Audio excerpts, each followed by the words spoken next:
That's not the norm to seek excitement. If you seek excitement on a daily level, you know how you wind up? You wind up in San Francisco. That's where you wind up. And you know what you wind up with? I don't have to finish the sentence because I'm pretty much sure you could understand what I'm saying to you. That's why I wanted to stay with this whole idea from Sartre to the Sizzler, because I think it's a good idea. It's a great idea. I mean, I don't know which one of those metaphors or whatever you want to call them may have touched you, but actually my funniest line is how the 6-ounce senior steak, $9.95, all you can eat, salad included, and a baked potato. The meat tasted as though it had been killed during the Roosevelt administration. In a cold storage locker in Denver, in a government warehouse since 1945, purchased by the Sizzler's owner from the war profiteer's grandson in a New York stock trade. Sizzler, 6-ounce steak, killed in 1945. That's how it ends. Sizzler, Sizzler, Sizzler, without the sizzle, without the Sartre, reaching for the stars and ending up on a rocking horse, trying to ride a thunderbolt to heaven and ending up in an air-conditioned Prius. It's good stuff if you understand the context and if you understand what I'm getting at. If not, okay, we can go back to the meat and potatoes, BS, radio, right-wing garbage that you heard all day long, that, Hammerhead does and the golfer does all day long. And that moron who never went to college now with a blackboard and a blackboard now. He always wanted to be a professor. He heard that they were smart. So he puts a blackboard on television now. You hear this? It's unbelievable. I never saw anything like this. You talk about a right wing in disrepair and falling apart. You don't have to look any further than what's going on. I've never seen anything like this in my life. It is Friday, and here's James Hurston with a report on the shenanigans going on in Hollywood. Hi, Michael. You know, things are happening that we never could have imagined, like a fight in the House of Representatives over Michael Jackson. Democrat Sheila Jackson Lee, who gave a speech at the Jackson Memorial, was pushing a resolution to declare the controversial singer an American legend, a musical icon, and a world humanitarian.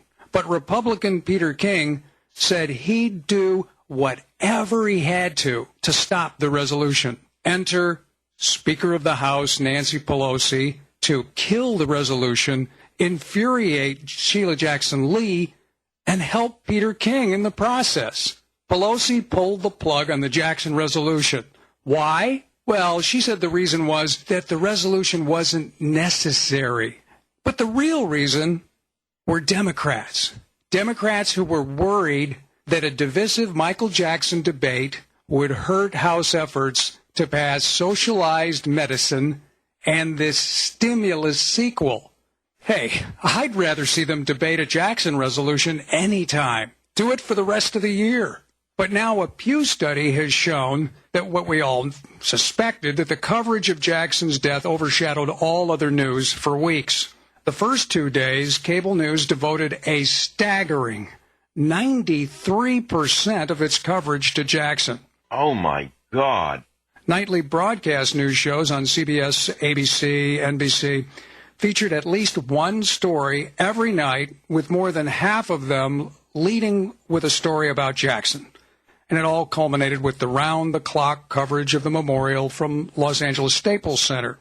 But a Pew poll found 64% of people believe there's too much coverage of Jackson.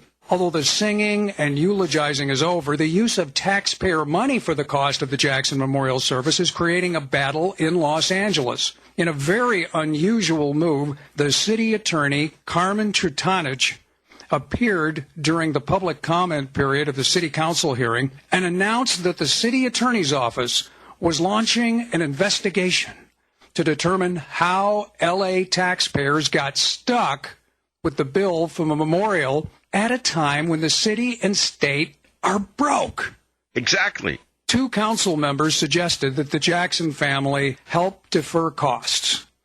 Sarah Hamilton, a spokeswoman for the city, said that the final cost to L.A. of the memorial at Staples Center was $1.4 million. The $1.4 million is an embarrassment for Mayor Villaraigosa, whose efforts so far have been a fundraising request posted on his website that has raised a paltry $17,000.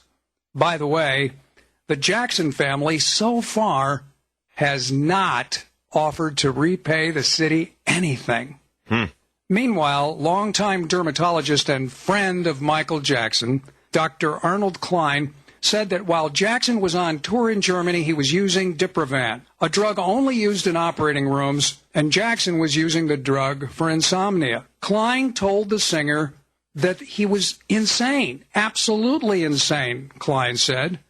This isn't a drug you can repeatedly take, which brings up a question. How in the heck did Jackson get a hold of a drug that's not sold in pharmacies, that's used in operating rooms?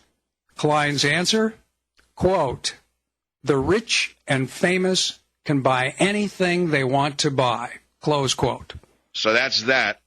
Michael Moore has picked a title for his upcoming movie, and I use the term loosely, documentary. It's called Capitalism, a Love Story. Moore says it's the perfect date movie. He claims it's got it all. Lust, passion, romance, and 14,000 jobs being eliminated every day. This guy's good with slogans. He says it's about a forbidden love for capitalism. Now, Moore's capitalistic company, Overture Films, will produce the movie, and his capitalistic distribution company, Paramount Vantage, will distribute it internationally. And this is so that Michael Moore can attack capitalism while cashing corporate checks and continue to live in a swanky West Side apartment. Oh, don't get me started. Finally, Michael, actress Rachel Weisz thinks Botox should be banned for actors.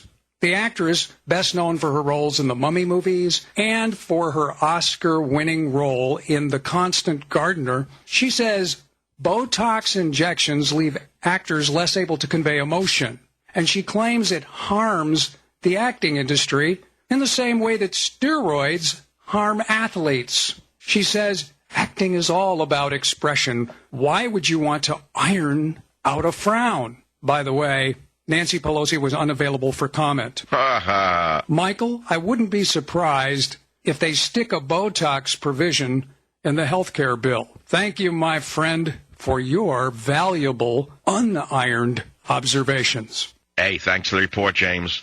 I'll be right back. It's the Savage Nation. Savage. On the air, online, and on the go. This is Talk 910 KNEW.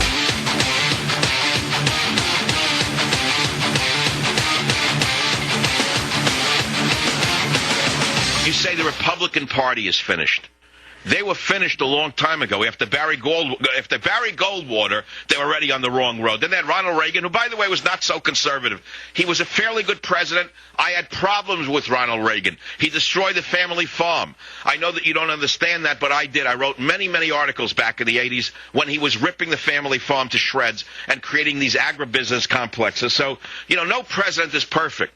There is no Republican Party, so to speak. Well, there's a Republican Party. There's no conservatism within it, okay? There's no meat inside that bun.